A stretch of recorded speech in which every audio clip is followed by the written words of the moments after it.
Hello friends, and welcome to Gardening with Creekside. It is a beautiful July day here in North Carolina, and I am ready to get my sweat on. We are going to maintain some containers, sharing with you how I maintain my summer containers. That way they go all the way through the fall looking absolutely fabulous.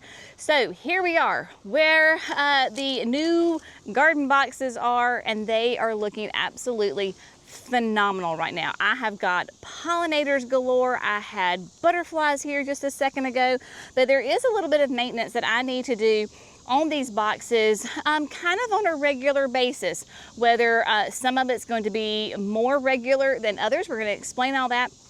So the reason I am sharing this with you is because if you have containers in your garden and you're trying to make sure that they extend all the way through the fall, these are some little tips that you can use practically in your garden. So first things first, if you have a reblooming sunflower, whether it is the Suncredible Saturn or maybe it is like the Sunfinity, those are fabulous reblooming sunflowers as well.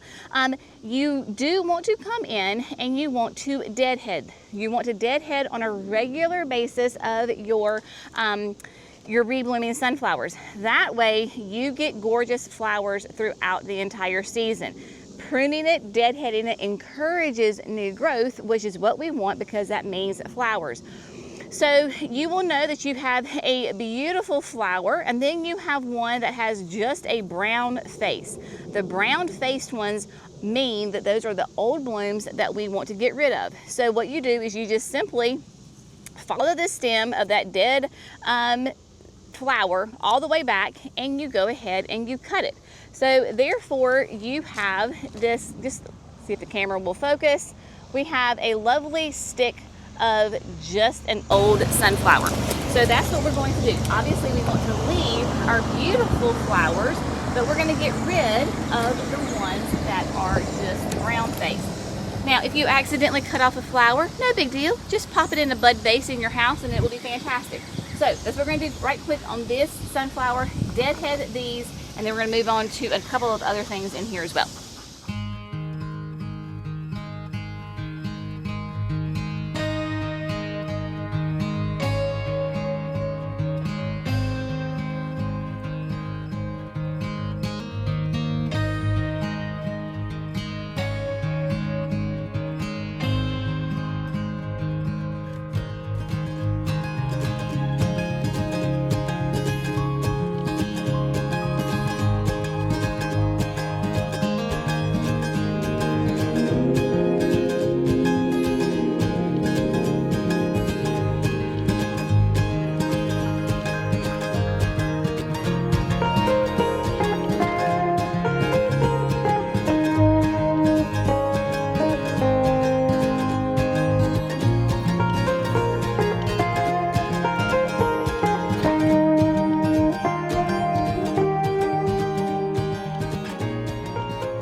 My friends, so I got the bubble gums, went ahead and got them pruned back, look really good. And let me show you another reason that we need to prune them is because, of course, one, kind of keep them up off the wall so the landscape lighting and all that will work.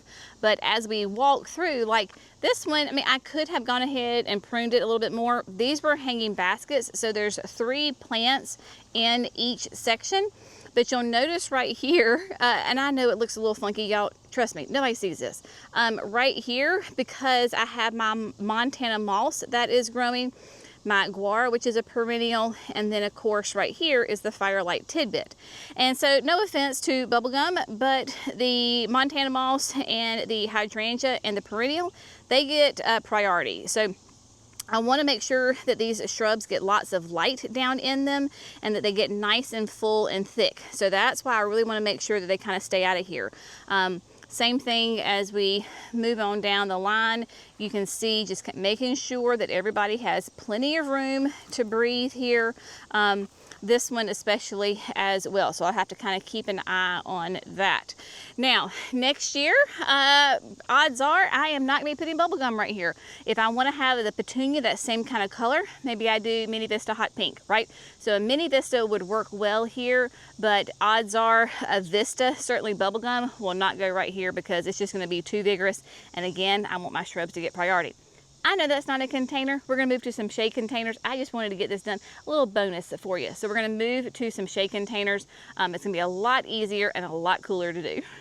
All right, my friends, so here we are on the wall hanging on the side of the garage right here at the shade garden. It is a lovely shade container.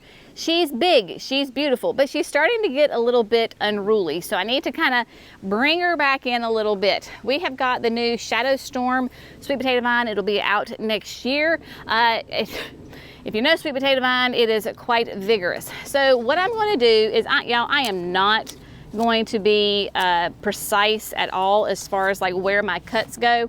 I'm just going to come in, and anything that's like out of place, like crazy, that's just going wild, I'm going to come in and I am going to bring it back. I want this to be more tight than wild and woolly. All right, so sweet potato vine tidied up, right? Nice and tight. Again, sweet potato vine, you can cut it to your little heart's content, and you probably kind of have to start to.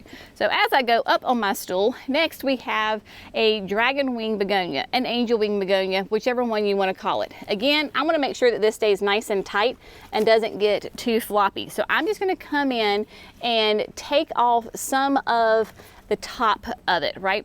Because I have a very long growing season here in North Carolina, and I want to make sure that this container stays big and beautiful and thick and doesn't get floppy, because of course as we go into the season, we're going to have those crazy thunderstorms with wind, possibly even some hurricanes to come through North Carolina. And so I want this to stay nice and tight so that if we have those big storms, they don't flop and break. So we're just going to kind of got to move my stool, bring some of this down a little bit. And then I've got some diamond frost up here that is going tall. So we're just going to come in, find out where that stem is, cut it, and bring it off as well. So the overall goal here is just to shape it, make it tighter. It's going to stay nice and tight, flush back out. They will be fine, but I don't want it to get too wild and woolly on me. All right, the only last thing that I'm going to do is, I don't really have to do this, but my Double Delight blush rose begonias, I'm just going to kind of come in here and just do a very, very select prune on them. Now, the ones that I am taking off, those blooms are actually on their way out because they're turning brown. And so I'm just going up and cleaning it up just a little bit. Keeping her nice and tight is the name of the game. Again, so that is it. That's all we're gonna do. Now, we've got one more to go on the front porch, the hanging baskets. So let's head over there. All right, my friends, so the last container we're going to do today are the hanging baskets on the front porch. And you can tell that these are the new Surefire Cascade begonias from Proven Winners. They're going to be introduced next year. In the past, I have done the dragon wing, the angel wing begonias that have to go up and then out. So obviously, since these are going to be new next year, this is my first time growing them. And they seem to be going more just like out. They're not really up and out, which is not really what I wanted. So I'm going to try to see if I prune them, maybe that will help them thicken up and give me a little bit more height, and then a little bit of the cascade.